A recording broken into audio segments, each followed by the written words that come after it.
Hey everybody, this is Abby with Scrappin' Abby, and I'm back with another video. This is not a crafting one. This is related to my journey and kind of my story or vlog, I guess you can call it, with trigeminal neuralgia. I'm recording from my laptop, so pardon me if I keep looking away from the camera. I'm used to, like I told you guys on my first one, I'm used to just doing videos where I'm doing tutorials and things like that, so I'm not used to having the camera on my face. I feel like it's like super close to my face. That's kind of weird. Anyway, so yesterday, Tuesday, February 24th, I had my pre-op up at OHSU. And for those of you who don't live in Oregon or don't know what that is, it stands for Oregon Health Sciences University. And it is a phenomenal medical facility up there with tons of physicians that specialize in some really, lots of diseases and different types of treatments for different types of things. Lots of people from all over the state of Oregon go there, and then also people from out of the state go there. They have different sections. They have an eye institute, the Casey Eye Institute. There's a place for the VA hospitals up there. I've obviously been seen in the neurology department for what I have. There's just different places. Lots of my family have actually been up there for treatment before, so it's just a wonderful facility, just to kind of say what that place is. So just wanted to do a recap again, just for why I'm doing this. It's just my way of kind of documenting my story and journey through having trigeminal neuralgia and the treatment plan that they're doing for me. So if you want to know my full story, I'll put a link in the description below that will link back to the original video I did. I think that was a few weeks ago now. Kind of tells you guys what TN is, and that's what I'm going to call it for the during the video, and kind of my story and what led up to it, to me having the surgery. So Monday, March 2nd is my microvascular decompression surgery. I don't know what time I go in yet. They're supposed to call me this Friday, and they'll let me know what time we have to be there to be admitted and the time of surgery. I will be there approximately 3 to 4 days. I spend the first night, Monday night, in the OR, or in ICU.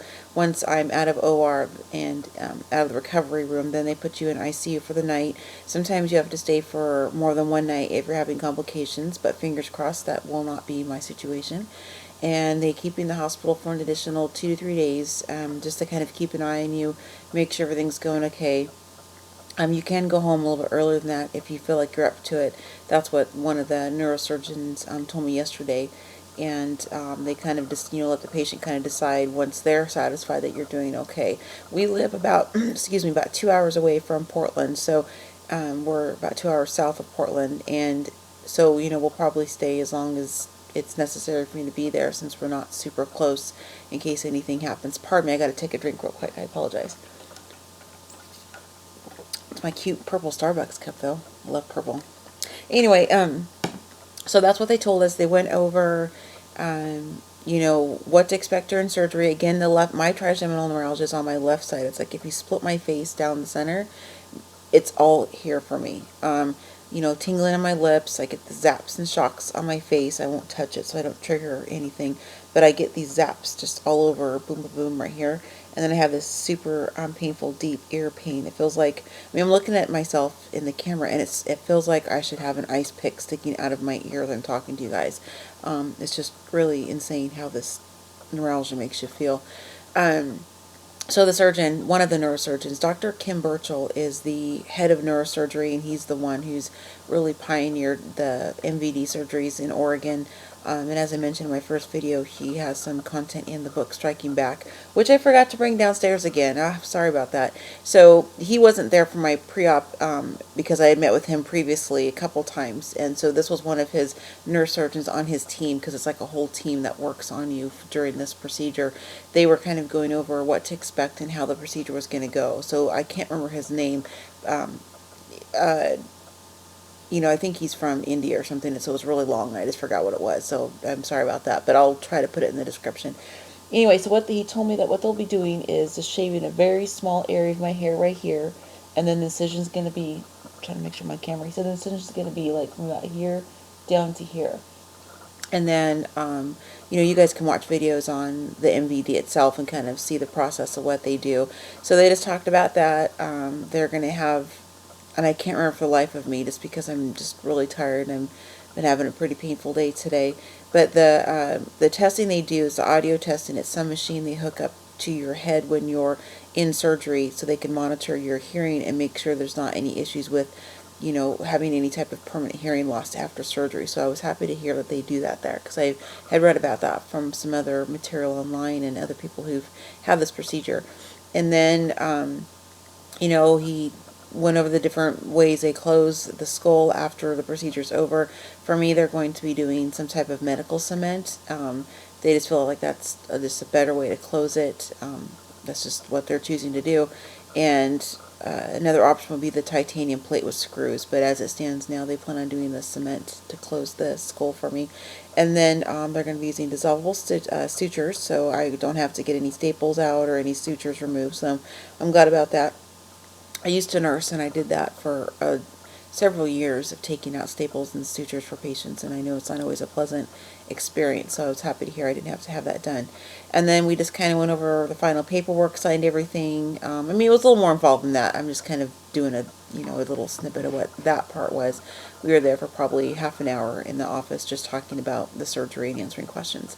Oh, I did ask them about the halo, because I've seen from some other videos that people have had the halo where they've had, it's screwed here and then screw marks here and here.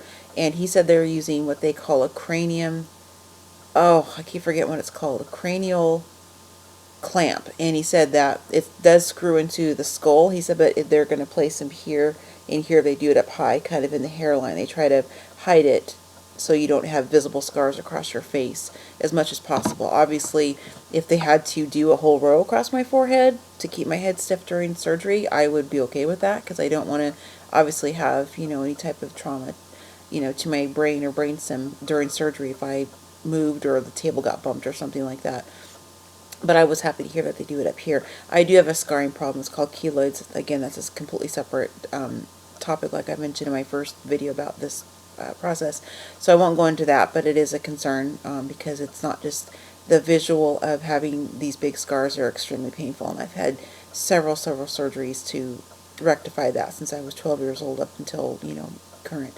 So I was happy to hear that they were going to be up here and kind of hidden, in my hair. And let's see, so he talked about that, talked about medications, and then once I was done with his office, they had me go downstairs to the Preoperative Clinic, and there we were there for almost an hour.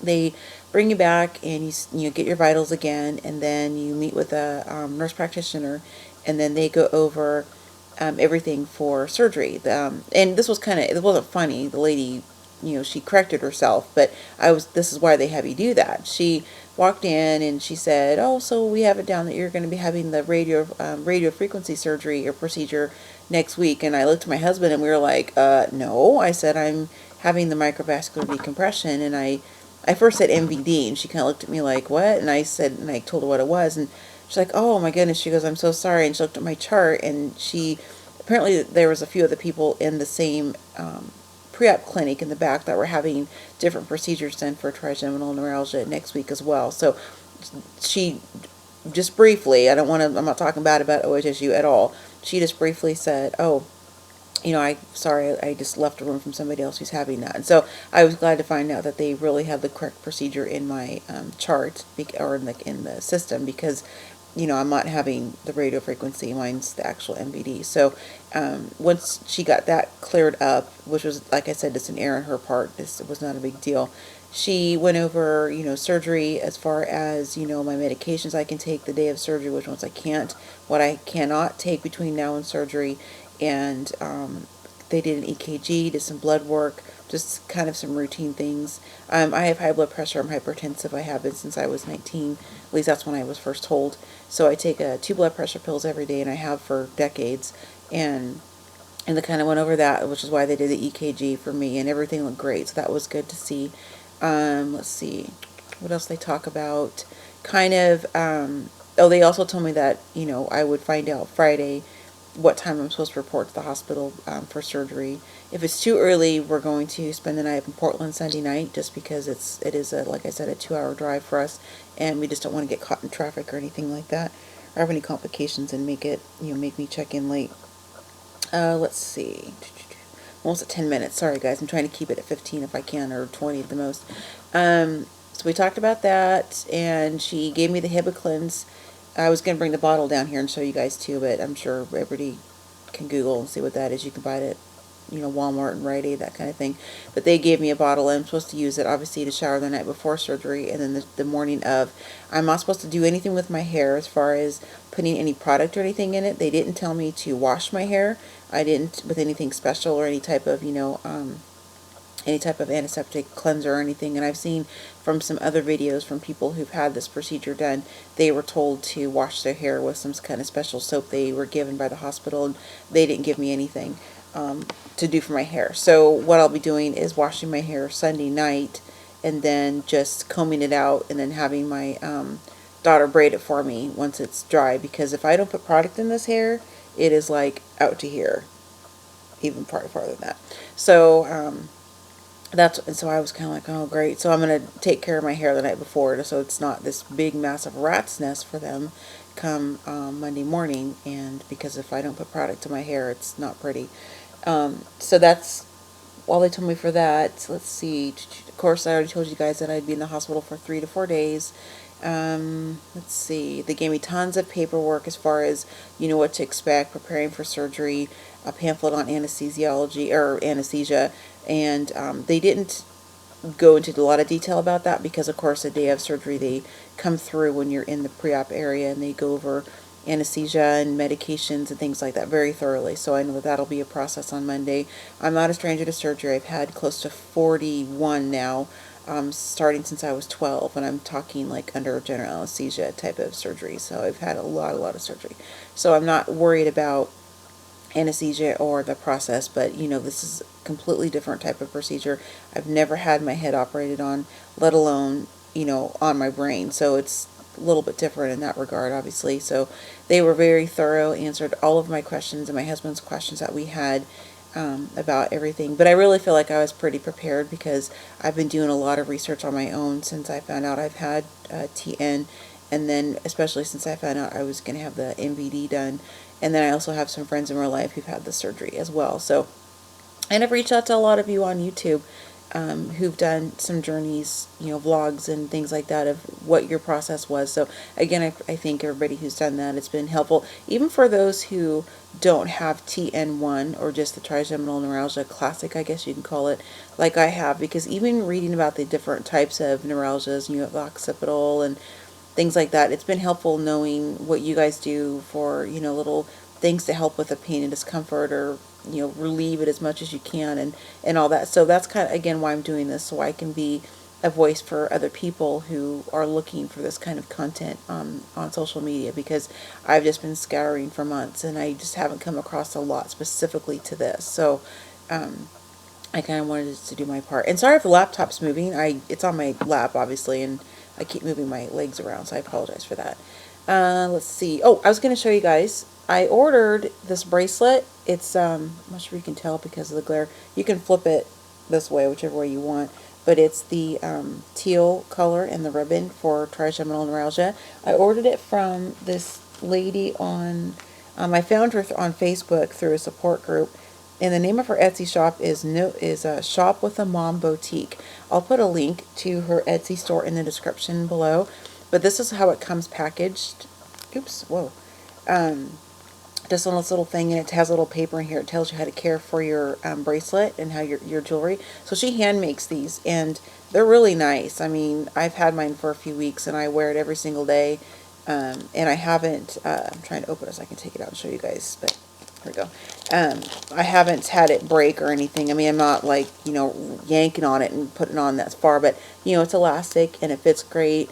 It hasn't, I wear it with other jewelry on my wrist and it hasn't been caught or anything. So I find it very comfortable. I bought a couple and I gave them to 2 of my friends that I know in real life who also are suffering with trigeminal neuralgia, just so they could have something to show support and something for me just to kind of say, hey, I'm thinking about you guys. But this is what it looks like. It's really super cute, I think. Anyway, and again, like I said, you just get this little paper. It talks about how to care for your bracelet when you get it. So I'll put a link in the description below. And the proceeds from this, I don't know the portion. I don't want to give a number in case I'm wrong, but a portion of the proceeds that from buying this goes to TN awareness and support, and then obviously for her because she's a stay-at-home mom and it's her way of earning an income. And I think it was like $6 or $7. It was very inexpensive for this bracelet, so I thought it was really cute. So I just wanted to share that with you guys. I think that's everything. Let's see, I'm at over 15 minutes now. Just really anxious and nervous, excited, which sounds weird, but I'm so ready to get out of this pain because it's just, as I've told you guys before, and especially for those who suffer with this, you guys know what I'm talking about. It's just so painful, and it wears on you. I feel like I look like I'm tired. I feel like I need to like make myself go like that so I don't look like I'm, my eyes are so sad looking and stuff, but you just don't sleep. And I'm not on any medication, like I told you guys, because it didn't work for me, and then I had an allergic reaction to the Tegretol. So I just try to cope with this with nothing and do the best I can.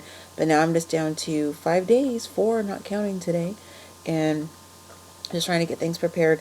I had planned on working through this Friday and obviously starting medical leave on Monday, the day of surgery. But my doctor, the neurosurgeon's office, gave me a note saying that they didn't want me around the general public between now and surgery, just due to the nature of what they're doing. And, I work for a school district currently, and I've been there for 10 years this year. So I'm around a lot of, obviously, staff, teachers, and kids and things like that. And just my risk of exposure of getting sick or cold, flu, that type of thing is greatly increased because of that. So they are having me just start medical leave now. So I have, so it's Wednesday today. So I started medical leave today, just a few days sooner than I thought. And, it's kind of nice, but then I really wasn't prepared for it mentally, because going to work every day at least keeps me occupied, kind of gets my mind off of the pain for the most part, or I try to. So now I'm home and I'm like, I'm sitting there, trying to keep myself occupied and not let my mind go crazy, because that's just what you do when you have surgery coming up in a few days, and especially something as serious as what the microvascular decompression is. Not that any surgery is not serious, that's not what I meant to say, but when they're messing around the brain, that's a little bit more intense, at least in my opinion. So just kind of working on some things around here. Where I'm not in my craft room today. I'm on the couch, obviously, because this is kind of where I kick back and relax every day after I get off of work, and then sometimes I sleep down here. It's just easier for me to kind of sit propped up. I do have my lazy boy, which is over there. My husband's is next to that, but I don't find that to be as comfortable for me. I don't like having pressure against the back of my head, because it just really feels like it makes this pain just intensify. So that's why I'm sitting in here. And then my craft room is actually packed up. My room is completely empty. We are in the process of moving in the next couple months and buying a home. So just lots of craziness going on. I mean, a lot of big life events, having this major brain surgery, moving, and then buying a house. So the exciting times for that part, but it's just kind of not the best timing, but that's how life is rolling for us right now. So I feel like I'm just rambling, so I'm probably going to stop talking. But if you guys have any questions about, TN or the surgery I'm having, or any questions about anything I've said or my process and journey so far, please leave me comments. I have read all the ones that I've received thus far on my first video, and I've commented back to everyone except for one, and she was the very first person to comment. So if you're watching this again, I can't remember the name. I apologize. It's not pulled up on my phone because I was having that Etsy store up first, but it won't let me comment back. I don't know why, and I feel like it's extremely rude, because I don't want her to look at that and be like, oh, she's commented on everybody else's comments but not mine, and I was the first one. So I'm really sorry if you're watching this. I tried several times. I'll try again actually when I'm done with this video, but I do read them all. They go to my phone, so I sit here and I read it as soon as it comes in, and I really appreciate it. Everybody's well wishes. This is a journey I'm going through, and I just kind of want to thank everybody who's been really super supportive socially, out there, and then also my family and friends in real life, because I am surrounded by an amazing support system. And with my husband and my kids and my family and my coworkers and my friends, it's just, I'm very, very blessed in that regard. So I know this is going to work out just fine, and the end goal is to get out of this pain from the TN that I'm feeling right now. So I hope to have this uploaded on my YouTube channel later today. I have to do a little bit of extra legwork because, like I said, my craft room's packed, so I have my video editing software on a different laptop, so I have to work on that. And then I plan on doing a video, just a brief one, Sunday night, the night before surgery, and then probably one in the morning, especially if we drive up there, just real brief, just to kind of give my last thoughts on some things, you know, before I go into surgery. And then of course those won't be up until I'm already home and feeling a little bit better, unless I can just wait to talk my husband into doing it for me. So thanks, you guys. Again, please leave comments. I'd like to see what you guys think and what your, if you know, just general comments or something, because even though I may not be doing a video right away, I still will read them, and I do appreciate that. So I'm going to stop recording because I feel like I'm rambling. So I will see you guys later, and thanks again. Bye.